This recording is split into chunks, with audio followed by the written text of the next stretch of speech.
You know, when you see all those real estate postings and they say, calling all contractors, renovators, people with some imagination.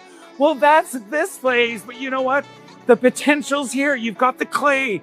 Now you got to mold it. The clay is the bungalow, big lot, lots of space to do multiple bathrooms, bedrooms. But you got to close your eyes and you got to let your imagination go and you got to picture it and then voila!